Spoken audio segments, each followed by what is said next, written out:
Let me ask you a question. When you're with other people, are you really with them? Or do you find that you're managing yourself the whole time? Maybe you're smiling. Maybe you're feigning listening. Maybe you're holding it together.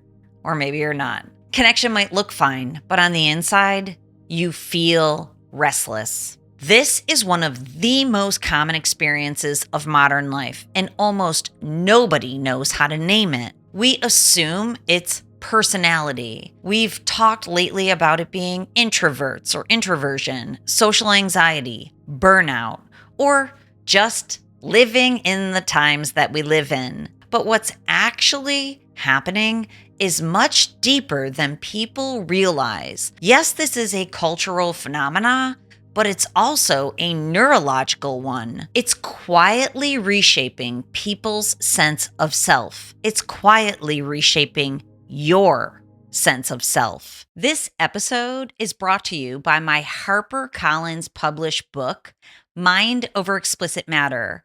Learn how artificial stimulation miswires your brain and what you can do to rewire it back to purpose, intimacy, and connection. Go to drtrishleigh.com/book. There's a system in the brain called the Relational Self Network, or RSN. It's the network that constructs your identity in relation to other people. It's how your brain knows who you are through connection, through being seen by others in the real world, through shared meaning making, through emotional attunement. The RSN is literally how the nervous system builds the feeling of me. And here's the problem in today's day and age. Culturally, modern life gives us proximity to other people without resonance. We're surrounded by people, faces, messages, content, opinions, but very little attunement, very little mirroring, very little emotional safety. So you can guess what happens. The RSN activates constantly, but rarely becomes satisfied. I'm Dr. Trish Leigh. Welcome back to another episode of the podcast with me, your hostess, the mostess, where today we are going to break down how your relational brain is being impacted by going back to the screen, especially to high dopamine producing content, and what it's doing to your real life relationships. Let's dive in. Get a cup of coffee because this is a good one. Okay, so your relational brain is online all the time, but in a simulated way. It's never completing its true, authentic function. Instead of connection in the real world, reinforcing your true identity, connection begins to erode it. And the Relational Self Network, it isn't just about your relationships. It's about your identity formation. It's how your brain answers questions like this. Who am I? Where do I belong in this world? Am I safe to exist as myself? In older cultures, identity was shaped through tribe, family, community, physical presence. I talk about it here all the time.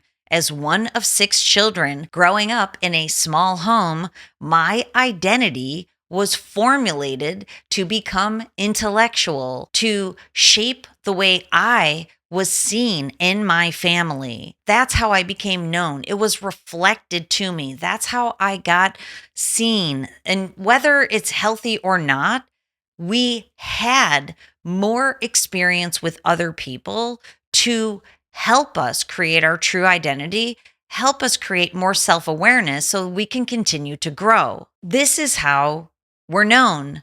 It's reflected back to us through our family and our community. Your nervous system back in the day had constant feedback from others in real life. You exist, you matter, you're seen. Now, identity is being constructed not externally in the world through relationships, internally through screens, imagination, fantasy, comparison, FOMO, content, metrics, through likes and views and symbolic connection instead of true, real world embodied connection with friends, with family. So the RSN shifts from authentic relational identity to, check this out, to internal identity simulation.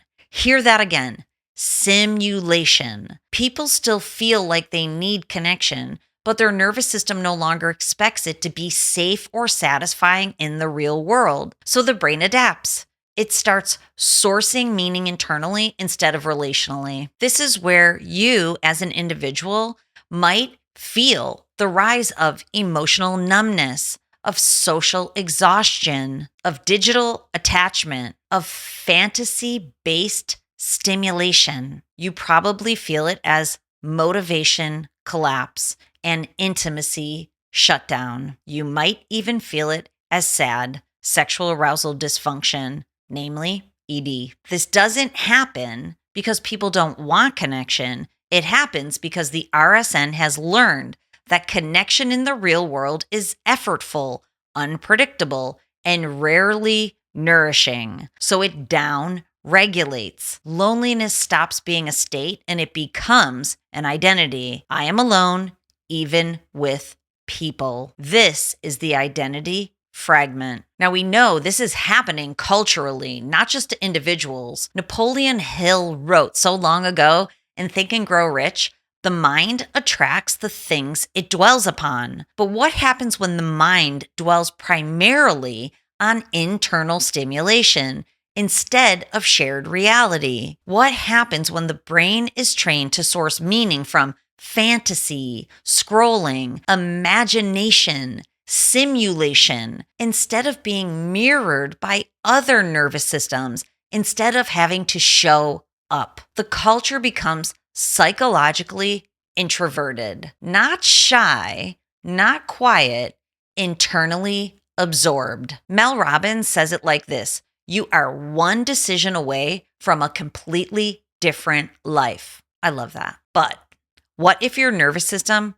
can't tolerate the emotional friction of real life anymore? What if the issue isn't decision? What if it is, in fact, regulation or inability to regulate? Modern culture trains people to live inside their heads, inside imagined futures, inside digital selves, inside idealized identities, not true ones. The RSN becomes active without being grounded in real world co-regulation. So people start experiencing desire without direction, ambition without the energy to accomplish it, intimacy without arousal function, connection without presence, identity without coherence. We've built a world where the nervous system is constantly stimulated but rarely settled. So the true capital S self that you could or should be becomes fragmented, not broken, but fragmented, not whole, not fully developed. This shows up very clearly in men, especially around motivation, desire, and intimacy. Men describe it like this: I don't feel excited anymore. I care, I really do, but I'm not emotionally there. I want connection, but my body doesn't respond. I feel numb, detached, unmotivated. This isn't about character, and it's not about discipline. It's not even about relationships. It is about the relational self network in the brain being active in a nervous system that has been trained for internal reward instead of relational safety and enjoyment. When stimulation becomes internal, fantasy, digital, novelty, imagination, the relational brain learns that real people require more regulation, more effort than simulated experiences. So real connection starts to feel like a lot of work, not because people aren't lovable, but because the nervous system isn't settled enough to receive them. And this shows up just as powerfully in women, especially after relational rupture. After betrayal, women often describe feeling confused. They feel disoriented and hyper vigilant, always on red alert. They feel disconnected, not only from their partners, but from themselves. They don't just feel emotionally hurt, but they feel like their sense of reality has completely collapsed. That's RSN disruption. The relational brain loses coherence. So the nervous system starts scanning for stability, for truth, for grounding, for what is possibly real. You may have felt this relationship dynamic play out. When one nervous system is scanning and the other one is withdrawing, you get the classic modern relationship pattern. One partner pursuing reality, the other escaping it. Two nervous systems, two different survival strategies. One shared collapse of coherence, and the RSN is at the core. Okay, but I want to reframe this for you, of course, because this, my friend, changes everything. You don't need more insight.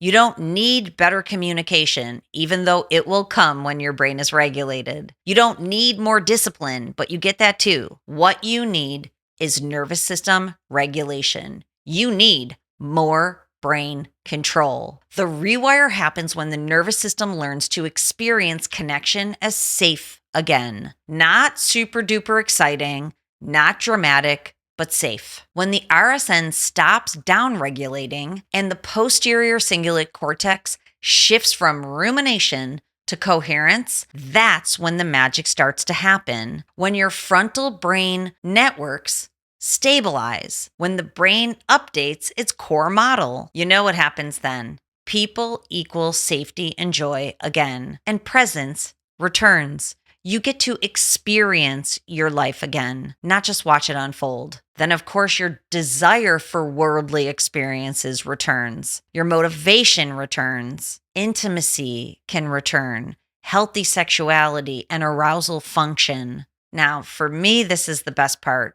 Your identity stabilizes. It's not up and down, back and forth. It doesn't go between fear and fabulousness. Instead, you become formidable, not through effort, but through regulation. Let me give you a simple brain hack for this. This is what I call remove, reduce, retrain. It's imperative to remove constant internal stimulation. So just become aware of it at first, then start removing some of it. Reduce digital reward. Retrain your nervous system through real world co-regulation. So it looks like this. Step out of the screen, go into the real world. Embodiment, get in your body. Don't just get into imagination. Be present. Don't worry about performance. And if you want to see what your nervous system is actually doing, spend time with me. That's where brain mapping becomes so powerful. You can literally see your RSN dysregulation. You can see the hypervigilance and the withdrawal. You can see if your brain is operating from a state of coherence or not. They're not a diagnosis, these brain patterns, but they are in fact patterns that can be retrained. So if it resonates, please go over to drtrishleigh.com and book a brain mapping session with me, because that brain hack can work for many people, but if it doesn't work for you, you might be stuck. And this isn't about fixing anything. It's about understanding how your nervous system learned to survive in this modern culture of complete overstimulation. And then, of course, it's about retraining it back into healthy connection. Living in today's day and age didn't make you broken. So many people feel broken. It made you internally stimulated in a world that requires relational safety for real world joy, happiness, and connection. And the future of your brain and mental health isn't more insight. It's building up your nervous system from the inside out so it has more capacity for presence. Identity isn't something you think your way into. It's something that comes as your nervous system and brain heal. Then you can feel your way into it in the presence and the mirroring and the connection of real people in the real world. That's the real rewire that I want to happen for you. That's what I call the supernormal shift from supernormal stimuli to supernormal living. Doesn't mean being superhuman, but it means being fully alive. All right, until next time, control your brain or it'll control you. I'll see you then.